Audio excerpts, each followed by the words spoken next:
Um, Thank you very much, Dr. Philip Dorroll. Actually, I am very pleased to host you today. You are an associate professor of comparative religion from Wofford College in South Carolina. And you have really interesting studies covering Islam in Turkey. Also, you are comparing Christianity and Islam. Also, you have a very new book.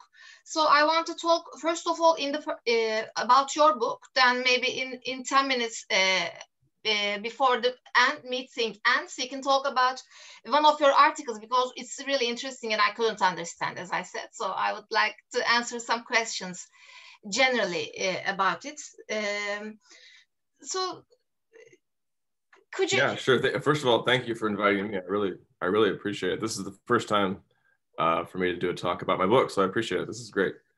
The book itself, so to talk about the book, are you interested in like sort of a general overview, or is there a certain topic that you would like me to focus on, or just sort of give an outline of what the book does? Actually, maybe if you first, maybe you want to introduce yourself. What are your main focus of studies? So what are you covering? Also, you know Turkish. I read your CV. So you have also visited Istanbul before. So maybe you can introduce yourself and you can talk about your book. Yeah. Why did you write such a book? And I took a look at the chapters, and it's really interesting because it's also the first study that's covering Turkish language, theological texts and other stuff.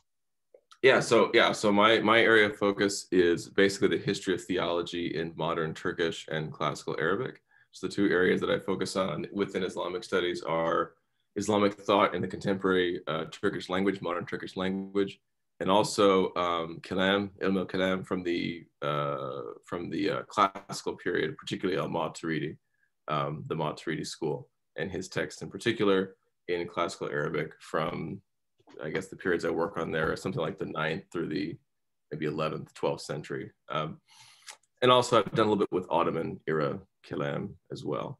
So I do history of theology, and I do it in Sunni theology, in classical Arabic, and in modern Turkish. And I also recently have started to do some comparative history of theology and interreligious interaction, intercultural interaction between, like you say, Christians and Muslims, but particularly Orthodox Christians, which is my own personal background and faith. And so for people who are not familiar, that means the branch of Christianity sometimes called Eastern Christianity from the Middle East, Eastern Europe, and the Eastern Mediterranean. People who have, the Christians who have had the longest sustained interaction with Muslims since the 7th century.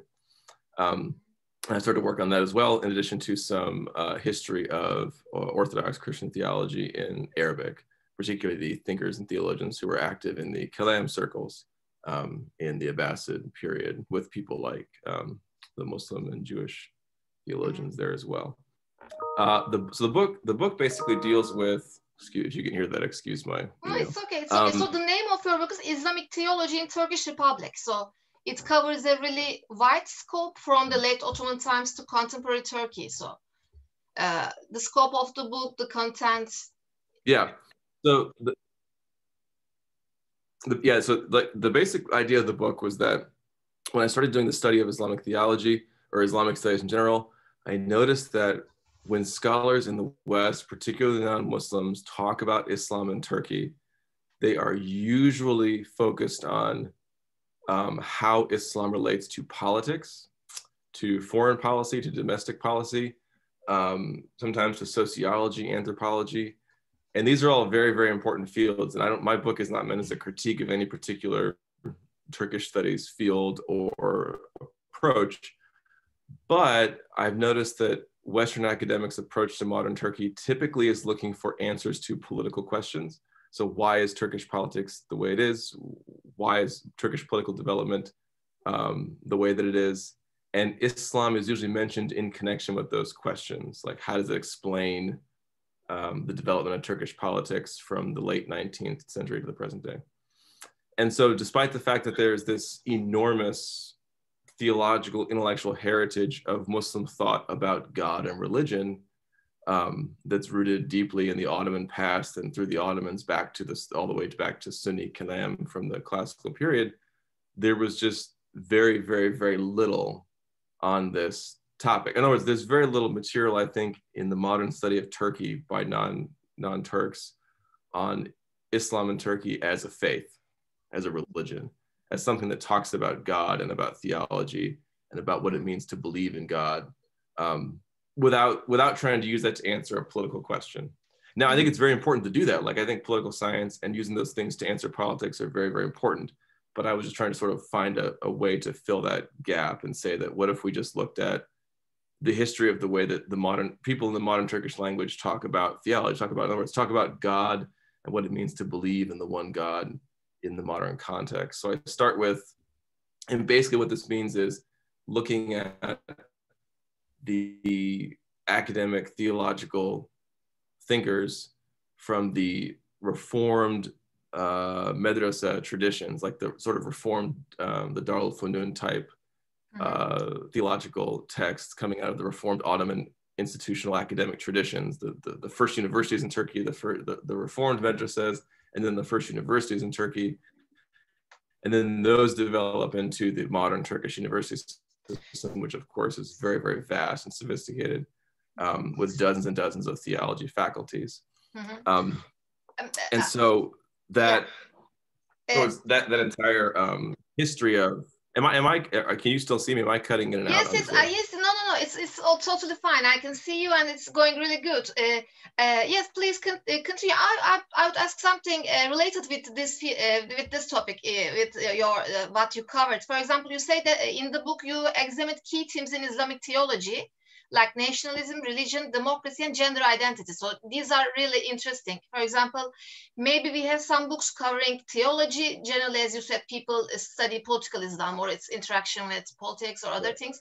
But while writing this book, what new is your book saying to us? For example, about gender identity or about nationalism? For example, in the late Ottoman times, Islamic theology told about nationalism. Then in modern Turkey or in the Republican era, what kind of changes have been seen, and how you reflect this on your book? So the new thing I'm doing.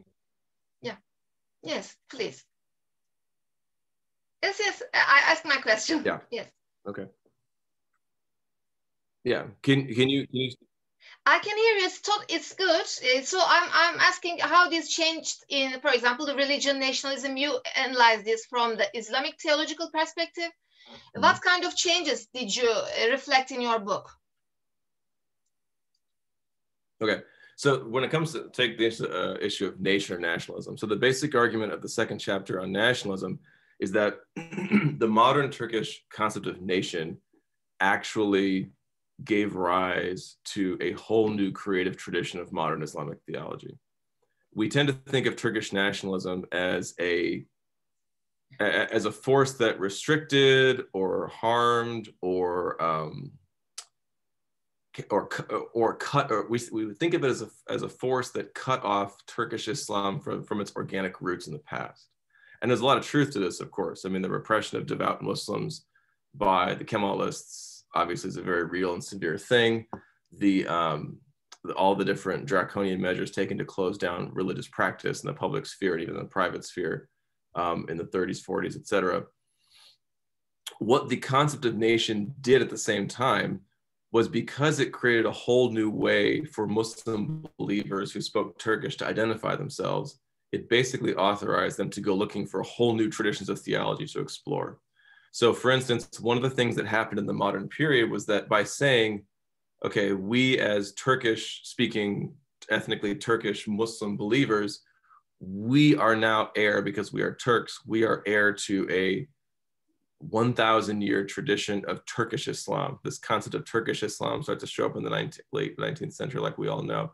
And what that ironically did was it meant that, okay, so anyone that we see as part of that Turkish Islamic heritage is now something we should cultivate in the modern period. And so the biggest example of this is Maturidi's theology. I go into the details in chapter 2. Maturidi's, so if people don't know, Maturidi was one of the great dogmatic theologians, classical theologians of the whole Sunni tradition. he was used by the Ottomans in different ways. But in the modern period, starting in the late 19th century, early 20th century, Turkish intellectuals started to argue that he was part of Turkish national heritage, that because he was from Central Asia, he constituted this long tradition of distinctively Turkish Islam. Who is this and what person? That meant, Maturidi was one of the two, so there are two great thinkers. Two great thinkers. There's a number of them, but there are two standard Orthodox Sunni theologians, one named Ash'ari and one named Maturidi. Abu Hassan al-Ash'ari and Abu Mansur al-Maturidi. Usually spelled Maturidi in Turkish. Sometimes there's an umlaut, sometimes I didn't hear it. Maybe I heard it, but I don't know it exactly. No, I mean, it's very much a sort of niche theological thing. Theological. And so Maturidi, so he is like, Maturidi and Ash'ari are sort of the two major streams of kalam, of systematic theological thought on Sunni Muslim belief and the basics of Sunni Muslim theology. And in the Ottoman period, the science of dialectical and systematic theology, kalam, was a very important part of the standard madrasa curriculum. Like, it was a part of the highest levels of learning and debate and things like that. But there wasn't a particular school of thought that had entire focus. So many different Sunni traditions were incorporated into the Ottoman conception of what it meant to do theology, the Ash'ari, the Maturidi, mystical, philosophical, etc. The national Turkish period did an interesting thing whereby it said, okay, now because we are part of this national history, we are going to go back in our national history and find all these theologians that have been neglected, people that have not been looked at for a long time by themselves. So Maturidi's work, despite the fact that Maturidi died in 944, he lived in the 10th century, Maturidi produces a school and a circle of people that becomes one of the biggest Islamic theological schools of all time. I mean, it produces, God knows how many books and thinkers across the next 1,000 years. But his original works had kind of been lost. His original ideas had kind of been covered over. And it was the national Turkish period that basically encouraged Turkish scholars to say, because he was from Samarkand, he's from what's contemporary Uzbekistan, Central Asia, because he was from that part of the world, we feel like he's part of our national Turkic tradition.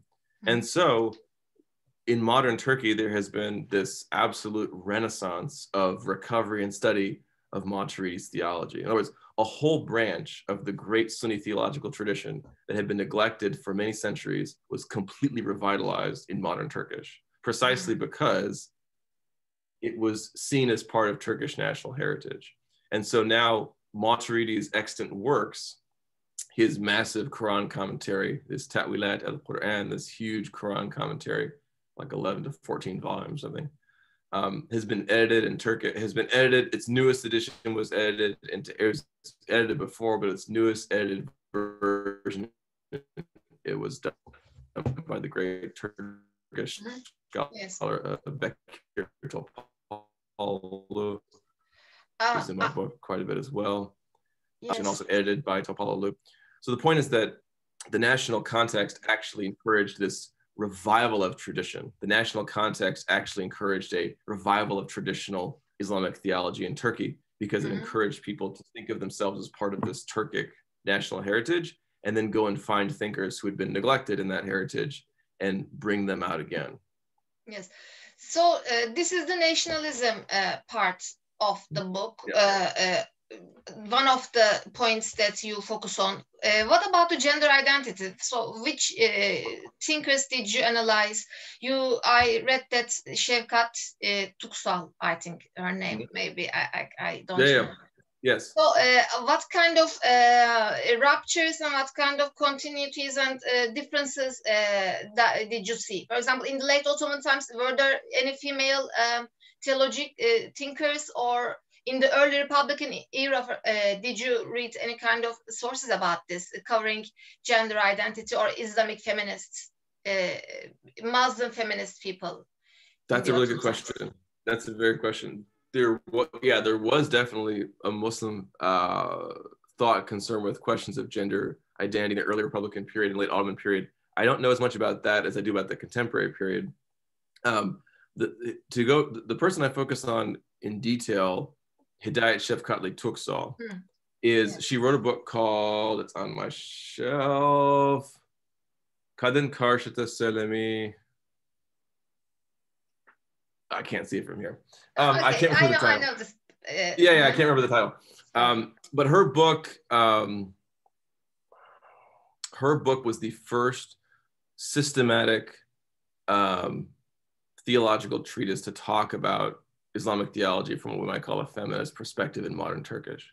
I think it was first published in the late 1990s. It incorporates, it's gone through several reprintings since then. It incorporates, and I'm not sure if she uses the term feminist per se, but she bases a lot of her analysis on classical feminist analysis. So I don't think she has any particular antipathy towards the concept, although I'm not sure if she uses it or not in the book. I don't think she does.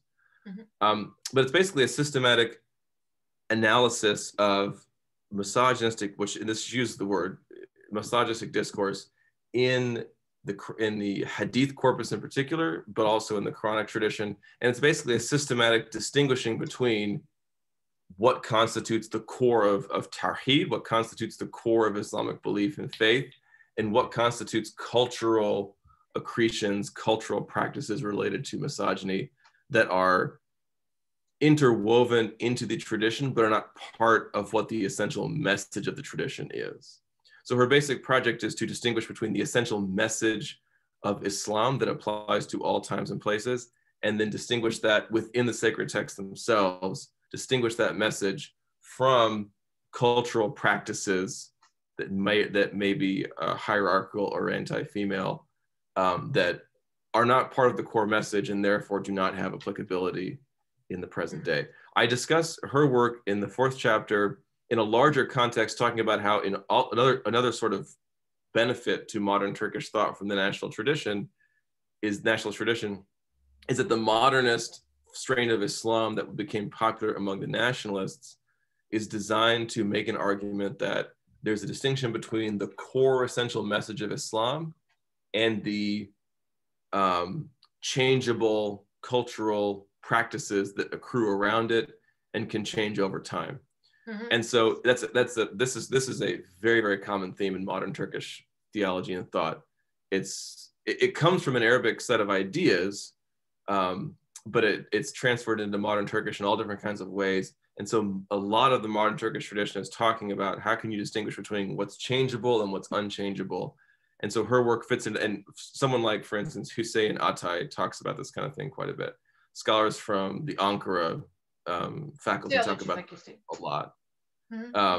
And so she did her PhD at Ankara as well. So her work, in other words, her feminist theological project fits into that larger modern Turkish discourse, particularly from the Ankara tradition, about trying to locate what's the core of Tawheed, the core of the Islamic faith and message, and then the changeable historical practices that may be with us today, but that don't constitute the core of the message. And she places patriarchy obviously in the latter category. All things patriarchal are cultural and not the core of Islam, and therefore we can safely criticize them without harming the essential faith of Islam itself. That's her basic argument. Contextualize some parts of it. Okay. So why your book is very different, I took some notes about it, just a moment, where did I write it? Actually, your book analyzes theological sources not available in English and never analyzed before in English. So because you know Turkish, that's what makes your book unique and very valuable, because you know Turkish, and all these sources, like maybe we can see some of them like the primary resources, because you read them in Turkish and then you analyze them in English. So this really feels a missing part in literature, right? I think so. None of my primary sources are in English. I think that maybe 1 or 2 articles maybe have been translated into English. But no, all of the big thinkers, none of their work has ever been translated into English. And most of it's never even been talked about.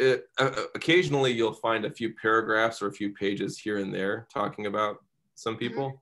But for instance, people like Hülya Alper, Sönmez Kutlu, Bekir Topaloğlu have never, near as I can tell, have never been talked about in English, unfortunately. İzmirli is a little bit in English and here and there. Tuksal a little bit as well, but that's it. As I don't know theology, I didn't study theology, so actually, yes, I heard the name and read some of the pieces of Mrs. Hidayet, but I don't know actually much about her works. Also you made in 2015 in Georgetown University, you represented a paper entitled "Islam in the Turkish Republic: The Discourse and Praxis of Islamic Modernism." So what's your main arguments? We have almost 10 minutes. So after this, I'm gonna ask just a little question about your Orthodox perspective and Christianity, your critic that was online published. So the discourse and praxis of Islamic modernism. Yes. Yes, please. Yeah. So the main argument I have there is that one of the things that distinguishes Islamic thought and practice in modern Turkey is that, excuse me, it has a modernist tendency and influence that has been institutionalized throughout the whole of the modern Turkish Republic. So what I mean by this is Islamic modernism is not a new idea. It's just it refers to the basic idea that you can distinguish between the changeable core of a religion and the parts of it that are the unchangeable core of a religion and the historical changeable parts. It's a very contextualized way of looking at religion. This is a very common modern idea. Every religion has a version of this. I think it's actually a very traditional way of looking at things, but it's often called Islamic modernism. Fazlur Rahman is the most famous, recent example of this, but all kinds of examples. My argument is that that basic way of looking at religion was institutionalized by the Diyanet. The Diyanet, the Ministry of Religious Affairs, the Director of Religious Affairs, when it was created in Republican Turkey, basically adopted that perspective. And when it did that, it meant that all of modern Islamic thought in the whole Turkish language became deeply influenced by that perspective. And the most concrete example of this is the fact that, and since you're a political scientist, you know this better than I do, all my political stuff is very, very shallow. There's never been a serious, and please correct me if I'm wrong too, there's never been a serious discussion of like modern Turkish practice doesn't talk about instituting the things like an entire Sharia state or something. There's not discussion about a Turkish caliphate or like a huge theocratic project. There's not Islamic theology in Turkish doesn't talk about the Sharia state as formation. Yeah, right. It doesn't talk about a state formation based on Islam. Exactly right. And that, yes, thank you for summarizing that way. I think that goes back to Islamic modernist theological influence. And I think the reason why that's a common idea in Turkish is because the Diyanet adopted that contextualized religious perspective back in the 20s. That's my argument. So also I think that, yes, the Republican elites, or in the early Republican era, the nation builders instrumentalized Islam as a tool in nation building process. So they built a Directorate of Religious Affairs to promote and to shape Islam, and also to maybe influence the masses within the framework of this religious identity. As I said to you in my message, you wrote a piece and it was published maybe last year. I'm sorry, I couldn't remember right now. I cannot remember it. Yeah. Islam from an Orthodox perspective. It's a review of the social ethos document, paragraph 56. So I never heard this before. What is the social ethos document, and why paragraph 56 is important? So what is your main argument while you write this article? So the social ethos document was a document written by a collaboration of Eastern Orthodox theologians under the guidance or under the initiative of the Ecumenical Patriarchate of Constantinople, located, of course, here in Istanbul.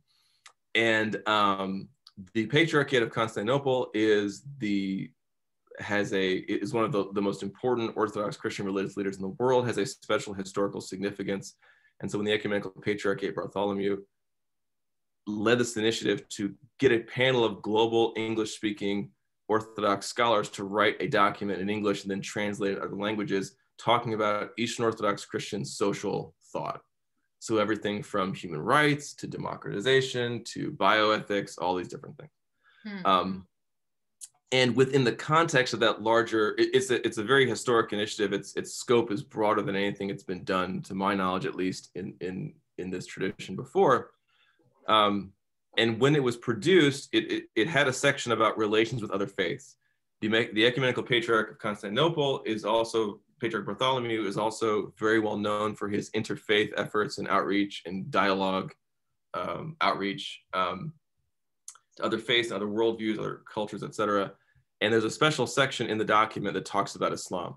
And it is, in my opinion, the best paragraph on Islam that an Orthodox document has ever produced, because it talks about Islam outside the framework of imperial politics or nationalism, which are usually the frameworks that Orthodox Christians and Muslims have related to one another over the past few centuries, usually come in the framework of imperial politics or nationalism. And the document simply talks about Islamic thought and religious culture as an object, as a tradition that has a great spiritual wisdom and beauty, and is therefore Orthodox Christians should interact with it and dialogue with it, and should feel it. In other words, it speaks very positively about dialoguing with Islam as a spiritual tradition. Does it make any reference to Quran, or because in your article there were some references? It does. It quotes. If I'm not mistaken, it quotes the Quran. I have to double check, but I'm almost positive it does quote the Quranic text, or at least quotes Quranic ideas as some possible common ground in a few areas. And I wrote the little article posted on Fordham University's Orthodox Christian Studies Center, which is an important global center for Orthodox Christian thought and academic study. And on their blog, I wrote that to sort of point out to people that the way that document talks about Islam is very authentic to Islamic theology understanding. It talks about Islam as a religion focused on submission to the one God, and about a faith based on prayer, ascetic practice, prayer, spiritual striving. In other words, it talks about Islam in ways that are very, very faithful to the way Islam talks about itself. And so it's a very helpful, I was basically saying it's a very helpful starting point for Orthodox Christians who want to think about other religions.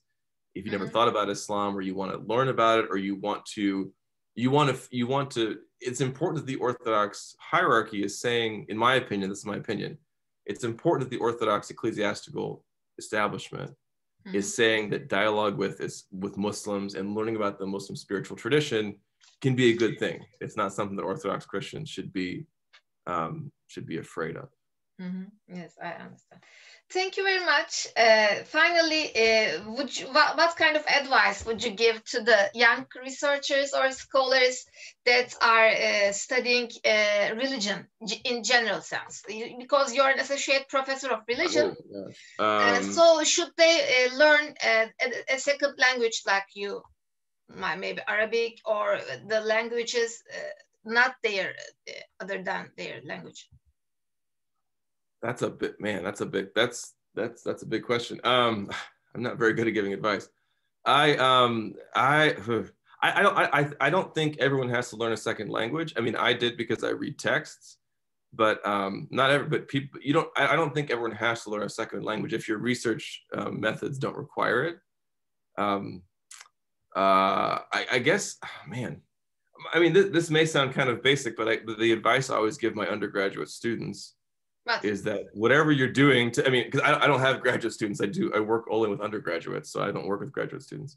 But my advice I give to any student is always, it's really hard to figure out what it is you actually like to do. So once you figure out what that is, just keep pursuing it to the best of your ability. So, I mean, for researchers, it may sound very basic, but it's very hard as a researcher to find a topic you genuinely are passionate about and have a personal connection to. So when you find a topic that you have a genuine personal connection to, an interest in, whatever method it requires, whatever training it requires, do that to the best of your ability, and, don't worry about. If you're passionate about something, then you will. Yeah, it's very basic, but really it's all I got. I don't have a whole lot of wisdom, I'm afraid.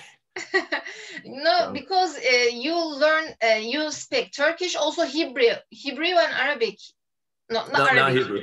Just Arabic and Turkish, yeah. But Arabic is also very, very, very, very, you know, precious, because, for example, the experts who are studying Middle Eastern Turkey, generally, there are a few people who know Hebrew or Arabic. So I think it's very valuable, because if you didn't know Turkish, maybe you would not be able to write this book, or because your resources are Turkish, no one before translated them. So you are the first person who makes us, who made it possible for us to read such kind of documents from an academic perspective. Inshallah, yes. Okay, yes, inshallah. I want to thank you very much. As I said, you have lots of articles, but as I have a very limited time, I'm unable to cover them. Also, I don't want to take your time. I want to thank you very much, Dr. Philip, for your precious time and for being my guest today. Thank so you. when will your book be on the shelves? How can they buy it? About a month. It comes out in April. So I'm not sure what day in April, but it will be released in April, and it'll be on Amazon, and you can order it from Amazon or from Edinburgh University Press's website has access. It'll be on April. Thank you very much for your time. I appreciate. I'm gonna try to put it today, inshallah. I want to thank you very much, and nice to meet you, even though virtually. Thank you. Thank you again. Bye-bye. Thanks.